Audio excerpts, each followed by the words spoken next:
Welcome to my recipe diary. Today we're making a restaurant-style chicken shawarma plate.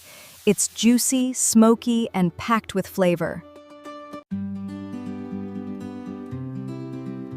Let's take a look at all the fresh ingredients you'll need for this delicious chicken shawarma plate. Combine all the marinade ingredients with the chicken and coat every piece evenly. Let it marinate to absorb all the rich spices. Mix a creamy garlic sauce, then season the fries and prepare them for baking until perfectly crispy. Grill the marinated chicken until golden, juicy, and beautifully charred for that authentic shawarma flavor. Slice the grilled chicken into tender strips, keeping every piece juicy and full of flavor.